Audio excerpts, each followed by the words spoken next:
you that you want records from a law office? Yan. I heard something. Duruin because mo! this is Duruin mo! new to us. This is a surprise to us, all of us here, that they are now a subpoena for entities that are not included in the complaint.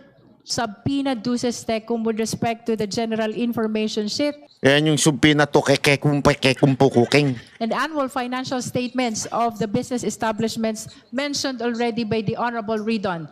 Do I hear a second? The same has been seconded. Is there any objection? Madam Chair, objection. Objection, Your Honor. And my You're recognized, Honorable grounds for Rodriguez. objection.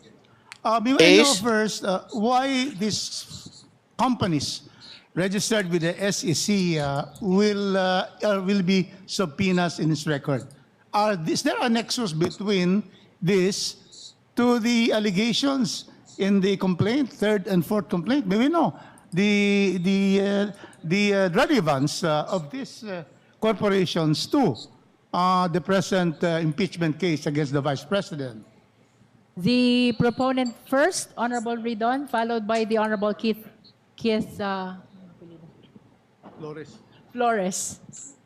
Mahalaga po yung pagpapaliwanag mula sa una, sa mga kinita po ng mag-asawang Duterte Carpio from their own personal income, which will be reflected from the annual income tax returns. Pangalawa, mula din po doon sa mga corporate documents kung saan po sila kasali. Sapagkat doon po natin makikita kung yung pong mga other lawful income para maipakita na ang lahat po ng kanyang kinita over the course of 17 years from 2007 ay mga lehitimo pong kita mula sa sahod at mula po sa kinita mula sa propesyon at mula po sa mga negosyo. So, meron pong clear relevancy. Ito pong mga SEC documents po na ito dahil dito natin makikita kung kumita ba o hindi ito pong mga kumpanya na ito sapagkat kung kumita po ito, maipapaliwanag ng atin pong pangalawang Pangulo at ng kanya pong mister na talaga pong kumita ng tama over the course of 17 years from other lawful income katulad ng propesyon at iba pang mga negosyo ang kanila pong pagsasama. So dito po maipapakita ng atin pong pangalawang Pangulo na hindi po unexplained wealth. Ito po nga kanyang pagkakaroon ng 88 million na net worth in 2024 kumpara po sa kanya po nga kinita na cumulatively sahod from 2007. Tingnan nyo to ha. Wala pa siyang proof. Wala pa siyang ebidensya, ika nga. Hihingi pa lang siya. Tapos gusto niya ng gawin dyan at ipatawag yung kung sino mang mga kailangan ipatawag. So hindi na ho ito hearing. Anong tawag na dito? Trial na ho ito. Kagaguhan na. 2024 na more or less mga 30 million to 40 million pesos lamang po, Madam Chair. The Honorable Flores. Thank you, Madam Chair. Madam Chair, I'm joining the objection of Congressman Rufus Rodriguez only on the following grounds, Madam Chair, that the request being made by Congressman Ridon covers periods when the respondent was not yet the Vice President, Madam Chair. I'm going back to the decision of the Supreme Court when it said that we can only file impeachment complaints against an impeachable officer for things done during the incumbency or while she is holding the impeachable office. So by requesting documents or data or figures that would include the time when she was just Vice Mayor, I think, in 2007, or Yon. holding other positions that are not yet or may be considered impeachable, that's where my objection is, Madam Chair. Honorable Ridon, would you like to comment to that? Tama naman po yun, pero what we May punto. Bakit mo kailangan hingin yung mga dokumentong hindi pa Vice President si VP Sara Duterte? Hindi pa siya impeachable nun. Vice Mayor pa lang siya. would want to be able to see is a complete financial picture of the Vice President from the time that she commenced the public office in 2007 as a Vice Mayor up until today. That would be a proper objection with due respect if we had ended our request previous to 2022. But to be clear, I think a big chunk of all of these businesses' requests will most definitely cover up until today, Madam Chair. And more particularly, there are specific firms here which basically cover the term of the Vice President already. Geometry Security, Amianan Shores, Cable Tow are some examples. But to be clear, all of these are firms that had been listed in the 2024 SALN, which is why I think the nexus between the documents of the SALN and the corporate records is established as we speak, Madam Chair. Would you Madam like to Chair. make additional May- manifestation? May I secure from Congressman Ridon a statement of ultimate facts in the third and fourth complaint, which mentions these corporations? Are there any? None. There is none. None.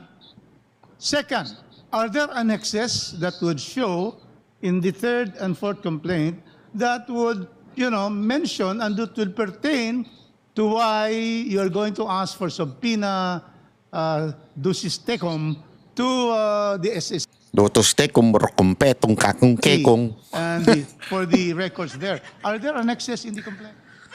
There is none. Madam Wala Chair, din. clearly this will be the biggest fishing fleet expedition. Yo, that we natumpok are mo. doing. Because it Yo. was, we only deal with ultimate facts. In fact, we are trying here to determine whether there is violation of the 6 grounds of the Constitution as stated in the two complaints. And so therefore, how Yun. can we have that? Madam Yun. Chair? So that's the first one. Secondly, did I hear from you that you want records from a law office? Yan. I heard something. Duruin because this is mo! new Duruin mo! to us. This is a surprise to us, all of us here, that they are now a subpoena for entities that are not included in the complaint. So are you saying there's something about a law office? To be clear, these are in the SALN of the Vice President for 2023 and 2024. So I think there is nothing that prevents this committee from basically issuing subpoenas on documents that are actually public documents, Madam Chair. No, I'm asking specifically. There was a statement. You're asking for subpoena for a law office. Yes, because our assumption is that this is an incorporated law office because it was stated as one of the business interests of the Vice President in her SALN. Aware of the privilege communication between lawyers and client? This will exactly violate that provision of privilege.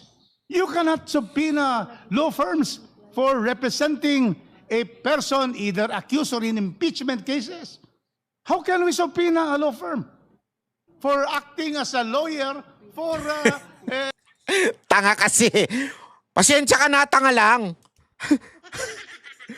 Pati yung abogado, sinusubpina, lawyer nga sila eh. Anak ka ng weteng talaga. the Vice President?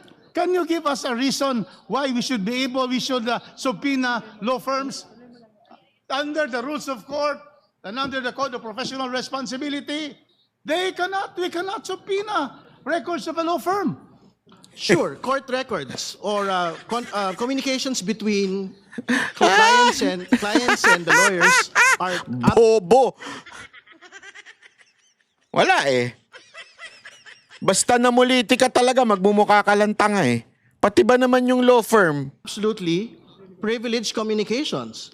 But if this particular law firm is an incorporated entity within the Securities and Exchange Commission and had been submitting annual audited financial statements year after year and general information sheets, I don't think we are precluded as a committee, as an impeachment proceeding, from requesting these particular documents. We are not talking about conversations between the clients of Duterte Carpio or Carpio lawyers.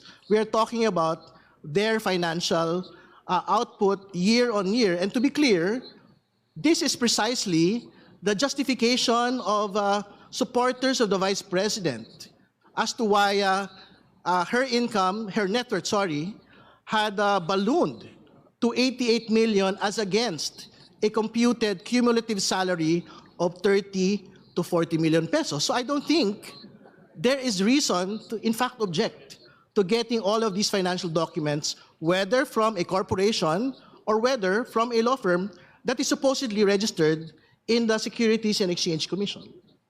Madam Chair. It, May I call the Honorable Jokno?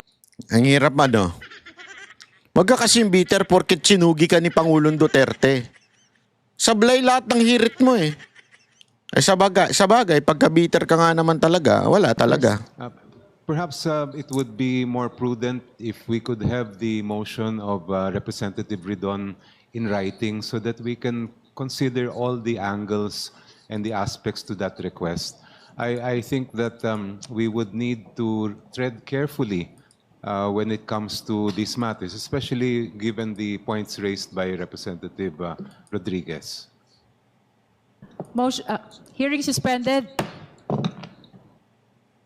Ang hirap ano? Mahirap talaga yan. Oh, nasuspend tuloy. in the hearing, but the House just Oh, 'di ba? Ay kasi nga again, hindi na itong si Rufus hindi ho ito maka Duterte ah. Actually, binanatan niya nga yung mga abogado for not attending. Kaya lang, tama nga naman, fishing expedition na yung ginagawa nito ni Ridon. Kahit nga yung isa, yung si Flores, dilawan din yun. Ang lupit nung bumanat sa mga Duterte. Dati maka Duterte yun, pero ang tindi ng bumanat sa mga Duterte ngayon. Pero siya rin, sinasabi niya, hindi naman kasama na yan, bakit kasama pa yan? Ewan ko kung bumabaloktot na naman kasi pagkabalimbing yun eh.